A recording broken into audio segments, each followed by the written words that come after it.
തൃശൂരിനെ സംബന്ധിച്ച് എല്ലാം സുരേഷ് ഗോപിയിലേക്ക് ഒതുങ്ങി എന്ന് സുരേഷ് ഗോപി പോലും വിചാരിച്ചു. കേന്ദ്രമന്ത്രി പട്ടവും കിട്ടി കലുങ്ക് സംവാദങ്ങളിലൊക്കെ ഏർപ്പെട്ട് കഴിഞ്ഞാൽ കാര്യങ്ങളെല്ലാം എളുപ്പമാവുമല്ലോ എന്നൊരു അഹന്തയുണ്ടായിരുന്നു. എന്നാൽ ശക്തന്റെ മണ്ണിൽ UDFന്റെ വൻ തിരിച്ചുവരവാണ് കണ്ടത്. 10 വർഷം കൂട്ടിയും കിഴിച്ചുമുള്ള കണക്കിന്റെ ബലത്തിൽ ഇടതുപക്ഷം ഭരിച്ചിരുന്ന കോർപ്പറേഷനിൽ വ്യക്തമായ ഭൂരിപക്ഷത്തിലാണ് UDF കൊടിയേറ്റിയത്. ഗ്രാമപഞ്ചായത്തിലെയും മുനിസിപ്പാലിറ്റിയിലെയും സീറ്റ് എണ്ണം പരിശോധിക്കുമ്പോഴും നഷ്ടം ഇടതുപക്ഷത്തിന് തന്നെയാണ്. കോർപ്പറേഷന്റെ ഭരണം നിലനിർത്താനും മറ്റിടങ്ങളിൽ നഷ്ടം വരാതെ നോക്കാനും UDFനെ കൊണ്ട് സാധിക്കുകയും ചെയ്തു. ലോക്സഭാ തെരഞ്ഞെടുപ്പിലെ നേട്ടം ആവർത്തിക്കാനായില്ല എന്ന് മാത്രമല്ല, വെച്ചു പുലർത്തിയ പ്രതീക്ഷകളുടെ നിഴൽ മാത്രമാണ് BJPയെ സംബന്ധിച്ച് തൃശൂരിൽ തദ്ദേശ ഫലം. ഇഞ്ചോടിഞ്ച് പോരാട്ടം പ്രതീക്ഷിച്ചിടത്താണ് LDFനെ അക്ഷരാർത്ഥത്തിൽ ഞെട്ടിച്ചുകൊണ്ടൊരു ബലം തൃശൂർ കോർപ്പറേഷനിൽ നിന്നുണ്ടായത്. 33 ഡിവിഷനുകളിലായി UDF സ്ഥാനാർത്ഥികൾ വിജയിച്ചങ്ങനെ കയറി. കഴിഞ്ഞ തവണ നഷ്ടപ്പെട്ട ഒട്ടേറെ സീറ്റുകളും അവർ തിരിച്ചു പിടിച്ചതും ആശ്വാസമായി മാറി.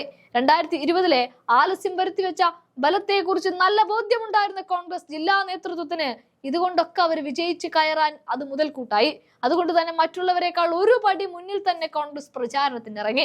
CPM-ഉം BJP-യും ഒക്കെ പ്രഖ്യാപിക്കുന്നതിന് മുമ്പേ തന്നെ കോർപ്പറേഷനുകളിലേക്ക് സ്ഥാനാർത്ഥികൾ പ്രഖ്യാപിച്ചു.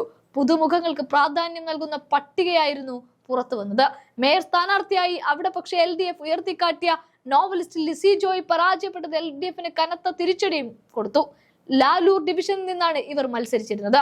വോട്ടെണ്ണൽ തുടങ്ങിയതിനു ശേഷം എതിർ സ്ഥാനാർത്ഥിക്ക് ഒരു വെല്ലുവിളി സൃഷ്ടിക്കാൻ പോലും ആകാതെയാണ് ലിസി പരാജയം അത്രയും ഏറ്റുവാങ്ങിയത്. മുൻ മേയർ അജിത ജയരാജൻ കുക്കാലയിൽ പരാജയപ്പെട്ടതും ഇടതുപക്ഷത്തിന്റെ അഘാതം തന്നെയാണ്. ലോക്സഭാ തെരഞ്ഞെടുപ്പിൽ 30 ഡിവിഷനിൽ നേടിയ മേൽക്കൈയായിരുന്നു NDAയുടെ പ്രതീക്ഷ. എന്നാൽ ആ പ്രതീക്ഷയെ അസ്ഥാനത്താക്കുന്ന വിധിയാണ് ജനങ്ങൾ അവർക്ക് മുമ്പിൽ വെച്ചു നീട്ടിയത്. പുതുമുഖങ്ങളെ അടക്കം രംഗത്തിറക്കി വൻ പ്രചാരണങ്ങളെല്ലാം നടത്തിയെങ്കിലും ഒടുവിലത്തെ ബലം BJPയെ സംബന്ധിച്ച് ആശാവഹമായിരുന്നില്ല. കഴിഞ്ഞ തവണ 6 സീറ്റ് ഇക്കുറി 8 സീറ്റായി എന്നത് മാത്രമാണ് ആകെയുള്ളവർക്ക് ഒരു മെച്ചം. തൃശൂരിന്റെ ചുമതല നൽകിയത് കോൺഗ്രസ് റോജി M ജോണിനായിരുന്നു.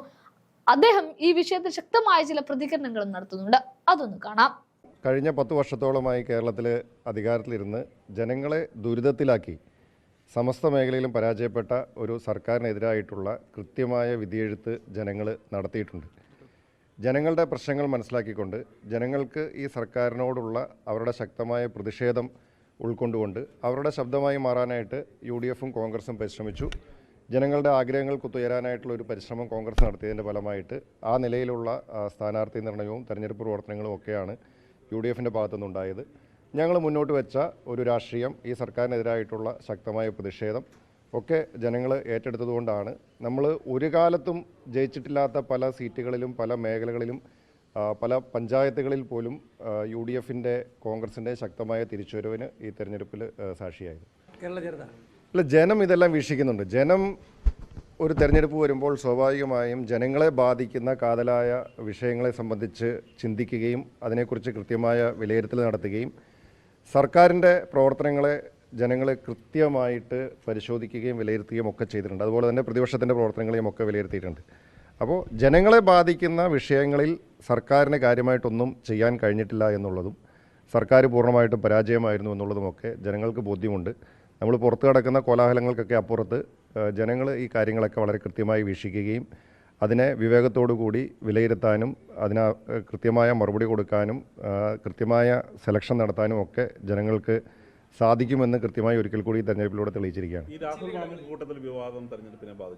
നമുക്ക് തെരഞ്ഞെടുപ്പിൻ്റെ റിസൾട്ട് നമ്മുടെ മുമ്പിലുണ്ടല്ലോ. തെരഞ്ഞെടുപ്പിൽ നമുക്ക്, ഞാൻ പറഞ്ഞല്ലോ, ജനങ്ങൾ വിലയിരുത്തിയത് സർക്കാരിനെയാണ്. ജനങ്ങൾ വിലയിരുത്തിയത് ഈ സർക്കാരിന് ബദലായി വരുന്ന UDFനെയാണ്.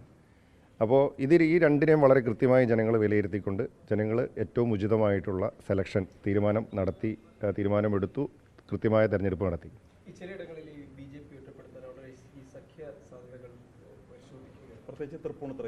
ഇല്ല, നമ്മൾ BJPയെ മാറ്റി നിർത്തുക എന്നുള്ളത് നമ്മുടെ പ്രഖ്യാപിതമായിട്ടുള്ള നയമാണ്. പിന്നെ അത്തരം കാര്യങ്ങളൊക്കെ നമുക്കിപ്പോൾ ഒന്നും പറയാൻ കഴിയില്ല. അത് പാർട്ടി പ്രാദേശികമായിട്ട് ഓരോ സ്ഥലത്തെയും സാഹചര്യങ്ങൾ വിലയിരുത്തി നമ്മളതിനകത്തുള്ള ഉചിതമായ തീരുമാനങ്ങൾ എടുക്കും. നമ്മുടെ രാഷ്ട്രീയം വ്യക്തമാണ്. നമുക്ക് BJPയെ മാറ്റി നിർത്തുക എന്നുള്ളത് നമ്മുടെ പ്രഖ്യാപിതമായിട്ടുള്ള നയമാണ്.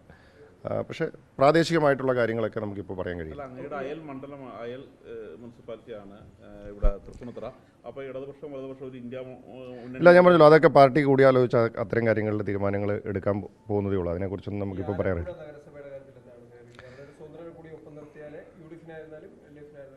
അല്ല, നമുക്ക് ഭരണം ഇപ്പോൾ ജനങ്ങളുടെ വികാരം എന്താണെന്നുള്ള അല്ലെങ്കിൽ ജനങ്ങളുടെ ജനവിധി എന്താണെന്നുള്ളത് വ്യക്തമാണ്. ജനവിധി UDFന് അനുകൂലമാണ്. ഇപ്പോൾ പല സ്ഥലങ്ങളിലും ചിലപ്പോൾ നമുക്ക് ഭരണം കിട്ടാൻ വേണ്ടിയിട്ട് ചിലപ്പോൾ സ്വതന്ത്രരെയൊക്കെ കൂട്ടുപിടിക്കേണ്ടതായിട്ട് വന്നേക്കാം. അത് നമുക്ക് യോജിച്ചു പോകാവുന്ന ആളുകളാണെങ്കിൽ, രാഷ്ട്രീയമായിട്ട് നമുക്ക് മറ്റ് എതിർപ്പുകളില്ല എങ്കിൽ യോജിച്ചു പോകാവുന്ന ആളുകളുമൊക്കെ ആയിട്ട് ചേർന്ന് നമ്മൾ ഭരണം പിടിക്കാവുന്ന സ്ഥലങ്ങളിൽ പരമാവധി സ്ഥലങ്ങളിൽ ഭരണം പിടിക്കുക തന്നെ ചെയ്യും. കാരണം ഇത് ഈ സർക്കാരിനെതിരായിട്ടുള്ള ഒരു വലിയൊരു പോരാട്ടത്തിന് തയ്യാറെടുക്കുകയാണ് നമ്മൾ, അല്ലെങ്കിൽ അതിൻ്റെ ഒരു പാതയിലാണ്. അപ്പോൾ അതിന് അടുത്ത ഒരു 2026 വിജയത്തിന് മാറ്റുകൂട്ടാൻ സാധിക്കുന്ന തരത്തിലുള്ള എല്ലാ പ്രവർത്തനങ്ങളും ഉണ്ടാവും. കോൺഗ്രസ്സിന് ലഭിച്ച സീറ്റുകൾ, കോൺഗ്രസ്സിന് കൂടുതൽ സീറ്റുകൾ ലഭിച്ചു. ആരുടെയാണ് സീറ്റുകൾ പോയത് എന്നുള്ളത് അന്വേഷിച്ചാൽ മതിയല്ലോ. ആരുടെയാണ് വോട്ട് പോയത് എന്ന് കൃത്യമായിട്ട് നമുക്ക് വോട്ടിംഗ് നില പരിശോധിക്കുമ്പോൾ നമുക്ക് മനസ്സിലാവും. തിരുവനന്തപുരത്ത് BJPക്ക് ജയിക്കാനായിട്ടുള്ള എല്ലാ സാഹചര്യവും ഉണ്ടാക്കി കൊടുത്തത് കഴിഞ്ഞ 5 വർഷങ്ങളിലെ CPMൻ്റെ നേതൃത്വത്തിലുള്ള കോർപ്പറേഷൻ ഭരണമാണ്. അവിടെ BJPക്ക് കടന്നു വരാൻ വേണ്ടിയിട്ടുള്ള എല്ലാ സാഹചര്യവും, വാർഡ് വിഭജനം ഉൾപ്പെടെ നടന്നിരിക്കുന്ന കാര്യങ്ങളിലെല്ലാം BJPക്ക് തിരുവനന്തപുരം കോർപ്പറേഷൻ തളികയിൽ വെച്ച് കൊടുക്കാൻ വേണ്ടിയിട്ടുള്ള തരത്തിലുള്ള ഒരു പ്രവർത്തനങ്ങൾ CPMൻ്റെ ഭാഗത്തുനിന്ന് ഉണ്ടായതുകൊണ്ടാണ് തിരുവനന്തപുരം കോർപ്പറേഷൻ ഇന്ന് BJP ഭരിക്കുന്ന സാഹചര്യത്തിലേക്ക് എത്തിയത്. CPMൻ്റെ പ്രത്യേകിച്ച് കോർപ്പറേഷൻ ഭരണത്തിൻ്റെ തികഞ്ഞ പരാജയമാണ് അതിനകത്ത് ഒരു കാരണമായിരിക്കുന്നത്. കോൺഗ്രസും UDFും മുൻപെങ്ങും ഇല്ലാത്ത വിധത്തിലുള്ള ശക്തമായ തിരിച്ചുവരവിനുള്ളൊരു ശ്രമം അവിടെ നടത്തി. അത് ഒരു പരിധിവരെ നമുക്ക് വിജയിക്കാൻ കഴിഞ്ഞു. ഇവിടെ വോട്ട് പോയതും സീറ്റ് പോയതും എല്ലാം CPMൻ്റെയാണ്, കോൺഗ്രസിൻ്റെ അല്ല. അല്ല, MM മണിയിൽ നിന്ന് നമ്മളിതിൽ കൂടുതലൊന്നും പ്രതീക്ഷിക്കുന്നില്ല. ഇത് MM മണിയുടെ മാത്രം അഭിപ്രായമാണോ അതോ CPMൻ്റെ പൊതുവിലുള്ള അഭിപ്രായമാണോ എന്ന് CPM ആണ് പറയേണ്ടത്. എന്തായാലും ഈ ഉള്ളിലിരിപ്പ് പുറത്തു വന്നു. നമ്മളൊരു സിനിമയ്ക്കകത്ത് സുരാജ് വെഞ്ഞാറമൂട് പറയുമല്ലോ, എത്രയൊക്കെ മാന്യനായിട്ട് അഭിനയിക്കാൻ ശ്രമിച്ചാലും അവസാനം ഉള്ളിലെ ഫ്രോഡ് തള്ളി പുറത്തു വരുമെന്ന് പറഞ്ഞതുപോലെ CPM നേതാക്കളുടെ ഉള്ളിലിരിപ്പ് പുറത്തു വന്നു എന്നുള്ളതേ ഉള്ളൂ.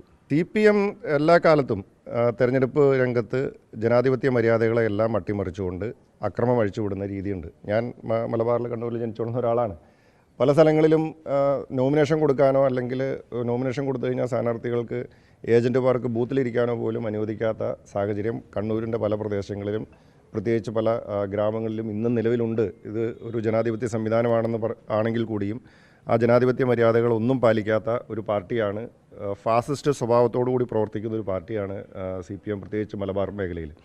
അപ്പോൾ അതിൻ്റെ പ്രതിഫലനമാണ് ഇപ്പോൾ കണ്ടിരിക്കുന്നത്. ഇത് CPM അക്രമരാഷ്ട്രീയം ഉപേക്ഷിക്കാൻ തയ്യാറല്ല എന്നുള്ളതാണ് ഇതിൽ നിന്ന് മനസ്സിലാകുന്നത്. ഇതെല്ലാ കാലത്തും CPM അവലംബിച്ചിട്ടുണ്ട്, ഇപ്പോഴും അത് തന്നെ അവലംബിച്ചുകൊണ്ടിരിക്കുന്നു.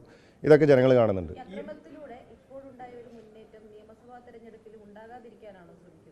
അല്ല, തീർച്ചയായിട്ടും ഞാൻ പറഞ്ഞല്ലോ, CPM ഏത് വിധേനയും തെരഞ്ഞെടുപ്പിനെ അട്ടിമറിക്കാനോ അല്ലെങ്കിൽ തെരഞ്ഞെടുപ്പ് വിജയിക്കാൻ വേണ്ടിയിട്ടുള്ള ശ്രമങ്ങൾ നടത്തിക്കൊണ്ടിരിക്കും. അതിൻ്റെ ഭാഗമായിട്ട് തന്നെയാണ് ഇതിനെയൊക്കെ നമ്മൾ കാണുന്നത്. പക്ഷേ ഇതിനെയൊക്കെ പ്രതിരോധിക്കാനായിട്ട് കേരളത്തിലെ ജനങ്ങൾ തയ്യാറെടുത്ത് കഴിഞ്ഞു.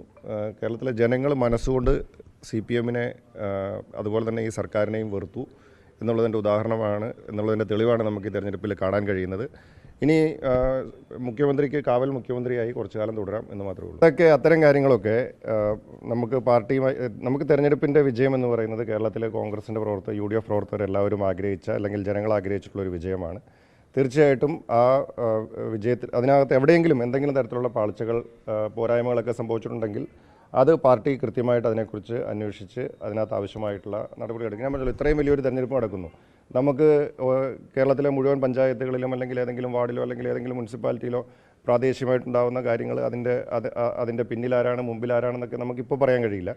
അതൊക്കെ അത്തരം കാര്യങ്ങളുണ്ടെങ്കിൽ അതൊക്കെ പാർട്ടി ആലോചിച്ച് നടപടിയെടുക്കും. പിന്നെ പാർട്ടി പ്രവർത്തകരും ഉത്തരവാദിത്തപ്പെട്ട സ്ഥാനങ്ങളിൽ ഇരിക്കുന്ന ആളുകളുമൊക്കെ പാർട്ടിയുടെ അച്ചടക്കവും പാർട്ടിയുടെ പാർട്ടിയുടെ ഒരു ഡിസിപ്ലിൻ മെയിൻറ്റെയിൻ ചെയ്ത് പോകുന്നത് തന്നെയാണ് നല്ലത്. ജില്ലാ അധ്യക്ഷനാണ് ഇത്തരമൊരു, ഞാൻ പറഞ്ഞല്ലോ, ആര് തന്നെ ആയാലും പാർട്ടിക്ക് നമ്മൾ സംഘടനയുടേതായിട്ടുള്ള പ്രവർത്തന രീതിയും സംഘടനയുടേതായിട്ടുള്ള സംവിധാനങ്ങളും ഉണ്ട്.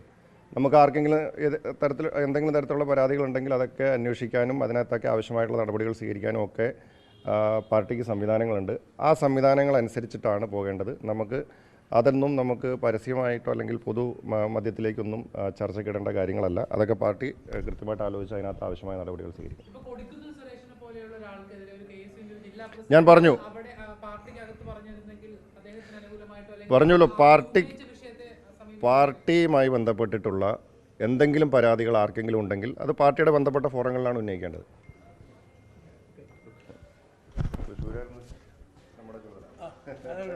അപ്പോൾ കാരണം ചോദിക്കേണ്ടത് പിന്നെ കേരളത്തിൽ തൃശ്ശൂർ അടക്കമുള്ള ക്രിസ്ത്യൻ ന്യൂനപക്ഷങ്ങൾ പാർട്ടിയിലേക്ക് തിരിച്ചു വന്നു എന്നുള്ളതാണ്. പ്രധാനമന്ത്രി തൃശ്ശൂർ UDF ലഭിച്ച വിജയം. കാരണം നേരത്തെ ക്രിസ്ത്യൻ ന്യൂനപക്ഷങ്ങൾ സുരേഷ് ഗോപി BJPക്ക് അനുകൂലമായി വോട്ട് ചെയ്തുകൊണ്ടാണ് വിജയം ലഭിച്ചത് എന്നാണ് BJP അവകാശപ്പെട്ടിരുന്നത്. തൃശ്ശൂരിൻ്റെ ചുമതലയുള്ള താങ്കൾ ഇതിനെങ്ങനെയാണ് കാണുന്നത്? എനിക്ക് തൃശ്ശൂർ കോർപ്പറേഷൻ്റെ ചുമതലയായിരുന്നു നൽകിയിരുന്നത്. പാർട്ടി നേരത്തെ തന്നെ മിഷൻ 25 എന്ന പേരിൽ ഒരു പ്രവർത്തന രേഖ തയ്യാറാക്കി ഓരോ കോർപ്പറേഷനുകളുടെ ചുമതല ഓരോ നേതാക്കൾക്കും അതുപോലെ തന്നെ ജില്ലാ പഞ്ചായത്തുകളുമൊക്കെ തിരിച്ച് ചുമതലകൾ നൽകിയിരുന്നു. അതിൻ്റെ അടിസ്ഥാനത്തിൽ തൃശ്ശൂർ കോർപ്പറേഷൻ്റെ ചുമതലയായിരുന്നു പാർട്ടി എന്നെ ഏൽപ്പിച്ചിരുന്നത്. എന്തായാലും കോർപ്പറേഷനിൽ വലിയ ഒരു വിജയം കൈവരിക്കാൻ സാധിച്ചു എന്നുള്ളതിൽ വളരെയധികം സന്തോഷമുണ്ട്. അവിടെ നമ്മൾക്ക് കാണാൻ കഴിഞ്ഞത് തൃശ്ശൂർ ജില്ലയിൽ നമുക്കറിയാം നേരത്തെ അവിടെ BJPയുടെ ഒരു വിജയം പാർലമെൻറ്റിലേക്ക് ഉണ്ടായി. അതേ തുടർന്ന് വലിയ തോതിലുള്ള അവകാശവാദങ്ങളൊക്കെ BJP ഉന്നയിച്ചിരുന്നു. തൃശ്ശൂർ കോർപ്പറേഷൻ ഉൾപ്പെടെ പിടിക്കുമെന്നൊക്കെ വലിയ അവകാശവാദങ്ങൾ ഉന്നയിച്ചിരുന്നു. പക്ഷേ തൃശ്ശൂരിലെ ജനങ്ങൾ കോൺഗ്രസിനോടൊപ്പം നിന്നു, UDFനോടൊപ്പം നിന്നു. അവിടെ എല്ലാ വിഭാഗം ആളുകളും അവിടെ ഞാൻ അതിനകത്ത് ജാതീയമായിട്ടോ അല്ലെങ്കിൽ മതപരമായിട്ടോ അതിനെ കാണാൻ ആഗ്രഹിക്കുന്നില്ല. തൃശ്ശൂരിൽ എല്ലാ വിഭാഗം ആളുകളും കോൺഗ്രസിനോടൊപ്പം UDFനോടൊപ്പം ഉറച്ചു നിന്നതിൻ്റെ ഫലമായിട്ടാണ് തൃശ്ശൂർ കോർപ്പറേഷനിൽ തിളക്കമാർന്ന വിജയം കൈവരിക്കാനായിട്ട് നമുക്ക് സാധിച്ചത്. പിന്നെ അതോടൊപ്പം തന്നെ അവിടെ BJPയുടെ ഒരു പാർലമെൻറ്റ് അംഗത്തെ അവിടെ തൃശ്ശൂരുകാർ ജയിപ്പിച്ചു. ആ പാർലമെൻറ്റ് അംഗം എന്താണ് തൃശ്ശൂരിന് വേണ്ടി ചെയ്തത് എന്നുള്ളതും അദ്ദേഹത്തിൻ്റെ ഇത്രയും നാളത്തെ പ്രവർത്തനവുമൊക്കെ തൃശ്ശൂരിലെ ജനങ്ങൾ കൃത്യമായി വിലയിരുത്തിയിട്ടുണ്ടോ എന്നുള്ളത് ഈ തെരഞ്ഞെടുപ്പിൽ നിന്ന് നമുക്ക് വ്യക്തമാണ്. ഈ വോട്ട് ചോരിയിലൂടെ നേടിയൊരു വിജയമാണ് തെളിഞ്ഞിരിക്കുകയാണ് ഇപ്പോൾ. തൃശ്ശൂരിൽ ഞാൻ പറഞ്ഞല്ലോ, തൃശ്ശൂരിൽ അല്ല ഇയാളുടെ വിജയം അദ്ദേഹത്തിൻ്റെ വിജയം താൽക്കാലികമായിട്ടുണ്ടായ ഒരു വിജയം മാത്രമാണെന്നും അതിനകത്ത് പലതരത്തിലുള്ള ക്രമക്കേടുകൾ നടന്നിട്ടുണ്ട് എന്നുള്ളതുമൊക്കെ ആരോപണങ്ങൾ വളരെ കൃത്യമായി പല തെളിവുകളും പുറത്തു വന്നിട്ടുള്ളതാണ്. അതൊക്കെ ഒന്നുകൂടി അടിവരയിടുന്ന ഒരു റിസൾട്ടാണിത്. തൃശ്ശൂരിലെ ജനങ്ങൾ ഒരുപക്ഷെ അവർക്ക് സംഭവിച്ച ഒരു അബദ്ധം അത് തിരുത്താൻ വേണ്ടി കൂടി ഈ അവസരം വിനിയോഗിച്ചു എന്നാണ് എനിക്ക് പറയാനുള്ളത്.